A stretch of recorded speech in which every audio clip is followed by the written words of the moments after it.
ಕೊಪ್ಪಳ ಜಿಲ್ಲೆಯ ಗಂಗಾವತಿ ಮಹಾನಗರದ ಸುಕ್ಷೇತ್ರ ಅಯ್ಯಪ್ಪಗಿರಿಯ ಶ್ರೀ ಅಯ್ಯಪ್ಪ ಸ್ವಾಮಿ ದೇವಸ್ಥಾನದ ವಾರ್ಷಿಕೋತ್ಸವ ಆಚರಣೆ ಪ್ರಯುಕ್ತ ದೇವಸ್ಥಾನದಲ್ಲಿ ವಿವಿಧ ಅಭಿವೃದ್ಧಿ ಕೆಲಸ ಕಾರ್ಯಗಳು ಆರಂಭಗೊಂಡಿದ್ದು, ಈ ಸಂದರ್ಭದಲ್ಲಿ ಮಾಧ್ಯಮದವರು ದೇವಸ್ಥಾನ ಸಮಿತಿಯ ಅಧ್ಯಕ್ಷ ಜಟ್ಟಿ ವೀರಪ್ರಸಾದ್ ಅವರೊಂದಿಗೆ ಮಾತನಾಡಿದಾಗ, ಶ್ರೀ ಅಯ್ಯಪ್ಪ ಸ್ವಾಮಿ ದೇವಸ್ಥಾನ ಯಾವುದೇ ಒಬ್ಬ ವ್ಯಕ್ತಿಯ ಹಕ್ಕು ಅಲ್ಲ, ಸಾರ್ವಜನಿಕ ಭಕ್ತಾದಿಗಳಿಗಾಗಿ ನಿರ್ಮಿಸಲಾದ ಸದರಿ ದೇವಸ್ಥಾನಕ್ಕೆ 12ನೇ ವರ್ಷದ ವಾರ್ಷಿಕೋತ್ಸವದ ಸಂಭ್ರಮ ನಡೆಯುತ್ತದೆ. ದಿನಾಂಕ 2ರಿಂದ ಆರಂಭಗೊಂಡ ದಿನಂಪತಿ ಪೂಜಾ ಕಾರ್ಯಕ್ರಮಗಳ ಜೊತೆಗೆ ದಿನಾಂಕ 12ರಂದು ಕುಂಭೋತ್ಸವ ಹೋಮ ಹವನ ಕಾರ್ಯಕ್ರಮಗಳು ಜರುಗಲಿದ್ದು, ತಾಲೂಕಾ ಸೇರಿದಂತೆ ವಿವಿಧ ಭಾಗಗಳಿಂದ ಬರುವ ಗುರುಸ್ವಾಮಿಗಳು ಸೇರಿದಂತೆ ಅವರ ಶಿಷ್ಯ ಬಾಂಧವರು ಯಾವುದೇ ಒಂದು ವೈಮನಸ್ಸು ಭೇದ ಭಾವ ಸಂಕುಚಿತ ಮನೋಭಾವನೆಗಳನ್ನು ತೊರೆದು ಸಕ್ರಿಯವಾಗಿ ಭಾಗವಹಿಸುವುದರ ಮೂಲಕ ಅಯ್ಯಪ್ಪ ಸ್ವಾಮಿಯ ಅನುಗ್ರಹಕ್ಕೆ ಪಾತ್ರರಾಗಬೇಕೆಂದು ಕೈಮುಗಿದು ಮುಕ್ತಕಂಠದಿಂದ ಆಹ್ವಾನ ನೀಡಿದರು. ಈ ಸಂದರ್ಭದಲ್ಲಿ ಎಂದಿನಂತೆ ಹೋಮ ಶ್ರೀ ಗಂಗಾದೇಶ್ವರ ಮಹಿಳಾ ಭಜನಾ ಸಂಘದಿಂದ ಭಜನೆ ಲಲಿತ ಸಹಸ್ರ ಪಾರಾಯಣ ಜರುಗಿದವು.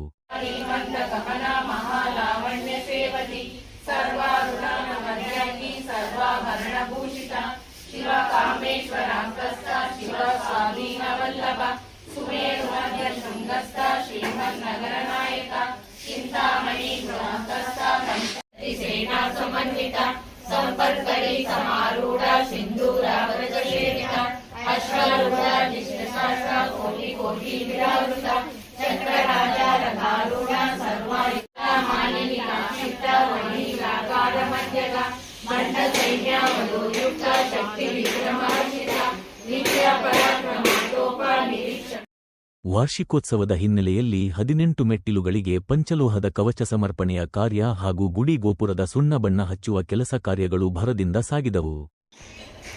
ಸಮಾಜ ಬಂಧುಗಳಿಗೆ ಎಲ್ಲರಿಗೂ ಹೃತ್ಪೂರ್ವಕ ವಂದನೆಗಳು. ಶ್ರೀ ಅಯ್ಯಪ್ಪ ಸ್ವಾಮಿ ದೇವಸ್ಥಾನ, ಅಯ್ಯಪ್ಪಗಿರಿ, ಆನೆಗುಂದಿ ರಸ್ತೆ, ಗಂಗಾವತಿ. ನಾನು ಜಟ್ಟಿ ವೀರಪ್ರಸಾದ್, ಅಧ್ಯಕ್ಷರು.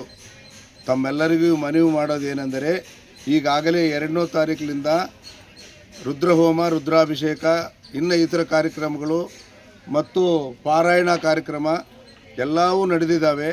ಅದೇ ರೀತಿ ಕಾಮಗಾರಿಯಲ್ಲಿ ಪಂಚಲೋಹದ ಕಾರ್ಯಕ್ರಮ ನಡೆದಿದೆ. ಪಂಚಲೋಹ ಈಗಾಗಲೇ 18 ಮೆಟ್ಲಿಗೆ ಹಾಕಿದ್ದಾರೆ. ಇನ್ನು ಮುಂದೆ ಗರ್ಭಗುಡಿಗಳಿಗೆ ಎಲ್ಲವಕ್ಕೂ ಮುಂಭಾಗದಲ್ಲಿ ಹಾಕಲಾಗ್ತದೆ. 8ನೇ ತಾರೀಕು ಒಳಗಡೆಗೆ ಎಲ್ಲ ಪಂಚಲೋಹದ ಕೆಲಸ ಮುಕ್ತಾಯವಾಗ್ತದೆ. ಆದ ಕಾರಣ ನಾವು ಎಲ್ಲ ಭಕ್ತಾದಿಗಳಿಗೂ, ಎಲ್ಲ ಗಣ್ಯರಿಗೂ, ನಮ್ಮ ಊರಿನ ಹಿರಿಯರಿಗೂ ನನ್ನ ಮನವಿ ಏನೆಂದರೆ, ತಾವೆಲ್ಲರೂ ಪ್ರತಿದಿನ ದೇವಸ್ಥಾನಕ್ಕೆ ಬಂದು ದೇವರ ಸೇವೆಯಲ್ಲಿ ಪಾಲ್ಗೊಂಡು ಆ ನಡೆಯುವಂಥ ಕೆಲಸಕ್ಕೆ ತಮ್ಮೆಲ್ಲರೂ ಸಹಕಾರ ಬೇಕು. ದಯಮಾಡಿ ಎಲ್ಲರೂ ಬರಬೇಕಂತ ನಾನು ಮನವಿ ಮಾಡ್ತಾ ಇದ್ದೀನಿ. ಪದೇ ಪದೇ ಹೇಳ್ತಾ ಇದ್ದೀನಿ, ಎಲ್ಲರೂ ಸಹಕಾರ ಬೇಕು. ಎಲ್ಲರೂ ಸಹಕಾರದೊಂದಿಗೆ ಈ ದೇವಸ್ಥಾನ ಮುಂದುವರಿತಿದೆ. ಎಲ್ಲರೂ ಸಹಕಾರ ಇದ್ದರೆ ಮಾತ್ರ ದೇವರ ಅನುಗ್ರಹ ಸಿಗ್ತದೆ ಅನ್ನೋದು ನನ್ನ ಭಾವನೆ.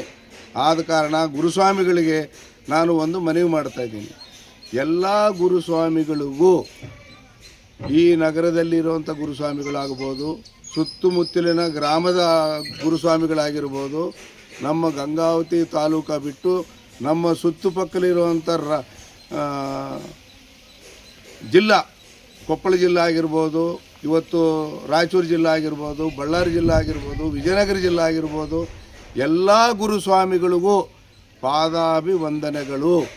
ತಮ್ಮ ಆಶೀರ್ವಾದದಿಂದ ನಾನು ಈ ಕೆಲಸ ಮಾಡಲಾಗಿದೆ.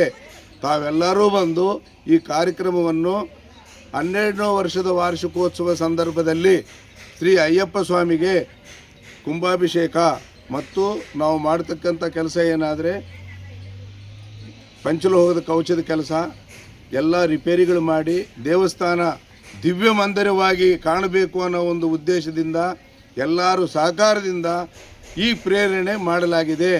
ಈ ಸಂಕಲ್ಪವನ್ನು ನೆರವೇರಿಸಲು ತಮ್ಮೆಲ್ಲರೂ ಸಹಕಾರ ಬೇಕಾಗಿದೆ. ತಮ್ಮೆಲ್ಲರಿಗೂ ನಾನು ಮನವಿ ಮಾಡೋದು, ಗುರುಸ್ವಾಮಿಗಳಿಗೆ ದಯವಿಟ್ಟು ನೀವು, ನಿಮ್ಮ ಶಿಷ್ಯ ಸ್ವಾಮಿಗಳು ಎಲ್ಲರೂ ಬಂದು ಇಲ್ಲಿ ಸೇವೆ ಮಾಡಿ ಆ ದೇವರ ಪಾತ್ರೆಗೆ ಪಾತ್ರರಾಗಬೇಕಂತೇಳಿ, ದೇವರ ಕೃಪೆಗೆ ಪಾತ್ರರಾಗಬೇಕಂತೇಳಿ ನಾನು ಮನವಿ ಮಾಡ್ತಾ ಇದ್ದೀನಿ. ಗುರುಸ್ವಾಮಿಗಳೆಲ್ಲರಿಗೂ ವಂದಿಸಿ ನಮಸ್ಕಾರಗಳು.